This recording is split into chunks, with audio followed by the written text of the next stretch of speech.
Hey everyone, thought I'd make a quick video. I know it's been ages since I last made a video, and you probably thought I'd disappeared off the map entirely. And sorry about that. Been away, been traveling, and I just wanted to do a little short video just to talk about Parvana Pourshariati's book, The Decline and Fall of the Persian Empire, which I just finished reading. It's a fascinating book, a bit tedious in, say, the first half of it, but eventually it gets there because it goes through all the evidence, bit by bit, very painstaking. Not the easiest read, but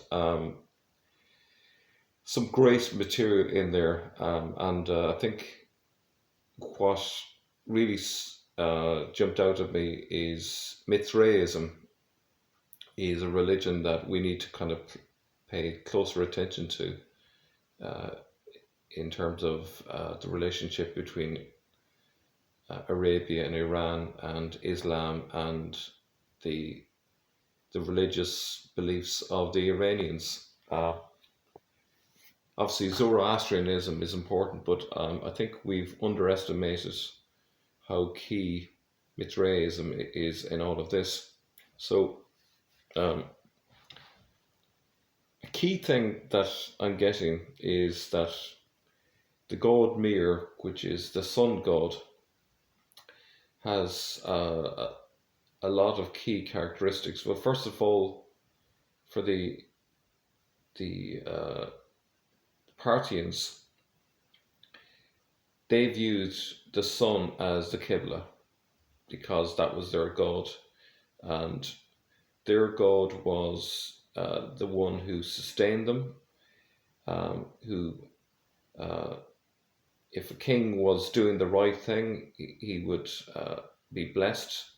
If he stuck by his contracts with the people, everything was good. But in the religion, if the king wasn't good, the king was unfaithful to the people, it was a religious duty to rebel. And so you have various stories in the Iranian traditions of various figures who rebelled because of that issue.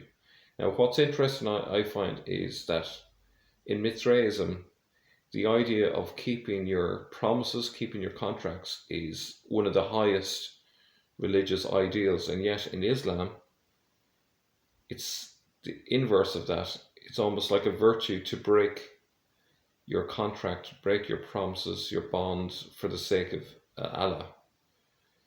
So it's the inverse. And now that's very peculiar for me because if we have two religions that are located next door to each other, is it likely that one would be unaware of the beliefs of the other? I find that unlikely, and it seems to me, and this is just a hunch, is that maybe that aspect is a reaction to the Iranian religious point of view. So it's basically anything but the Iranian point of view. So what's anything but? Well, if the Iranians think that keeping your promises is a key part of their religion, then we're going to be the opposite of that. If their Qibla is all about the direction of the sun and the idea that uh, the east is really important in particular, so the Qibla has to be somewhere other than east in Islam. Um, the sun returns each day to the east, so the idea of a prophet coming from the east would be important in Mithraism.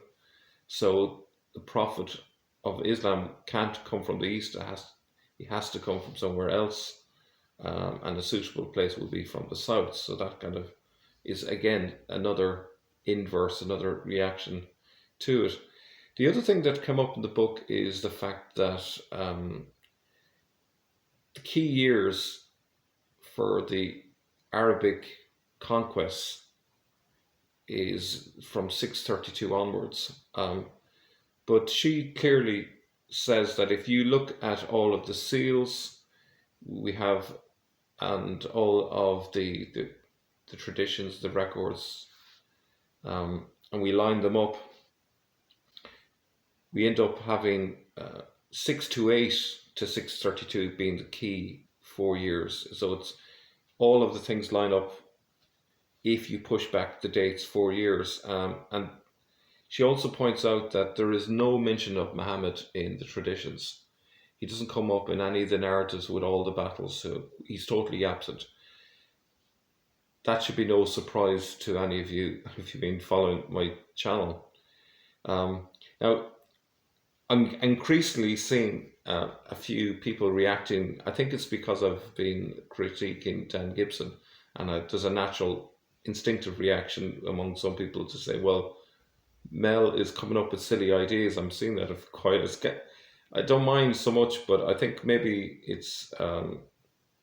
it may be kind of a reminder to me that I'm trying to come up with solutions, and some solutions don't work, and I have to throw them out because they don't work. And maybe I shouldn't try to find solutions. Maybe I should focus more on just pointing out that certain things don't work, such as Muhammad fitting into the narrative. I should have maybe just stuck with that instead of trying to find a solution, because the solutions are practically impossible to get because of all the anomalies. But in any case, maybe that's a lesson for me going forward, is just focus on the evidence for the fact that it doesn't work. That won't be satisfying for me personally, because just that alone, because I do want to get a solution. So I don't know how I'm going to square that one. So where does that leave us? Okay, so the book suggests that Mithraism lasted in Iran, in the north and in the east, for centuries after Islam had conquered the lands. There was very little migration of Arabs into Iran. We have taught that basically the Arabs rode into town and everyone converted to Islam, and that's how they conquered. But in the political structure, the agnatic feudal system that was in Iran, it was very hard to overturn that.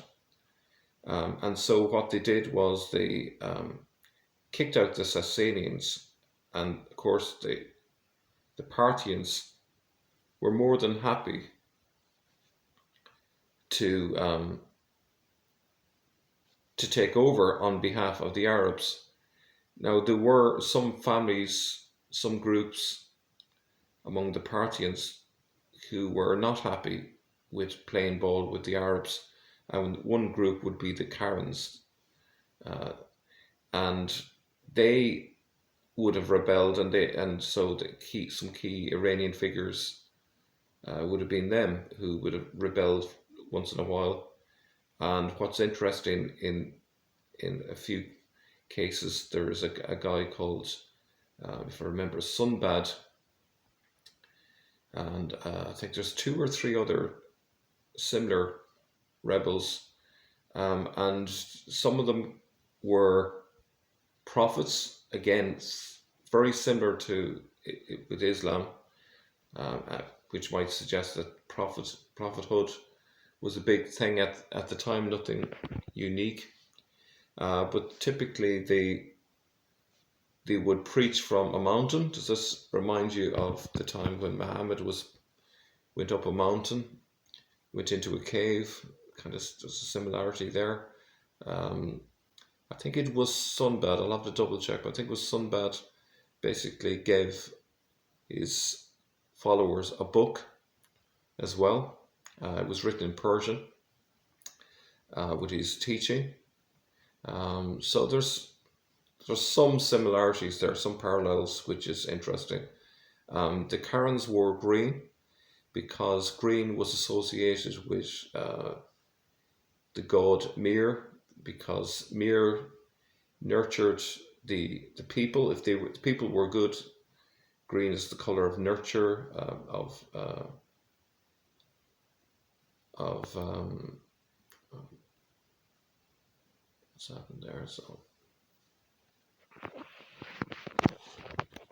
there. There's a problem there with my video. Green is color of like grass, of greenery, of growth, harvest, all of that agricultural sense of the color green. So it's associated with your sun god, because the sun god provided food if the people are good. So that's why the Karins were green. And at some point along the line, the Muslims, particularly in Iran, took on many of the ideas of Mithraism, such as the use of the color green. If you look at the prevalence of it in paintings, with tombs, with domes, you name it, they're using Mithraic colors with Mithraic symbolism embedded in them. So at some stage over the centuries, eventually Islam converted the people, but there was a long resistance because the Mithraic religion was so deeply embedded in everything. It was connected with ethnicity, it was connected with the political system itself, the actual rule of law, the concept of justice. I think it's called the circle of justice is what they referred it to, associating it with the sun, and the idea of keeping your contract. So you had duties if you were a king, but you also had duties as subjects to that. And if you broke your contract, the sun god Mihr would basically seek revenge. So there's a lot of mythical stories about characters who go and revenge the murder of someone. Now, what's interesting is the idea of Ali and how that fits in with that, because Ali is murdered, and the Shia are all about trying to seek vengeance for that. The idea of that the Mahdi is alive and will return is actually straight out of Mithraism as well, because it's the idea of that the sun returning. There's a lot of stuff that I've discovered in the book, but this is just off the top of my head, just sharing some thoughts. I will get back to business in the near future, the next few weeks. Once I get my house set up again, I'll get down to work again and try and break open a few new paths and see what we discover. Okay, so talk to you again soon. Sorry for the quality of the video. This is just off my phone. I just thought I'd get in touch with you just so that I let you know I'm still here, I'm still making videos, and see you all very soon. Bye bye.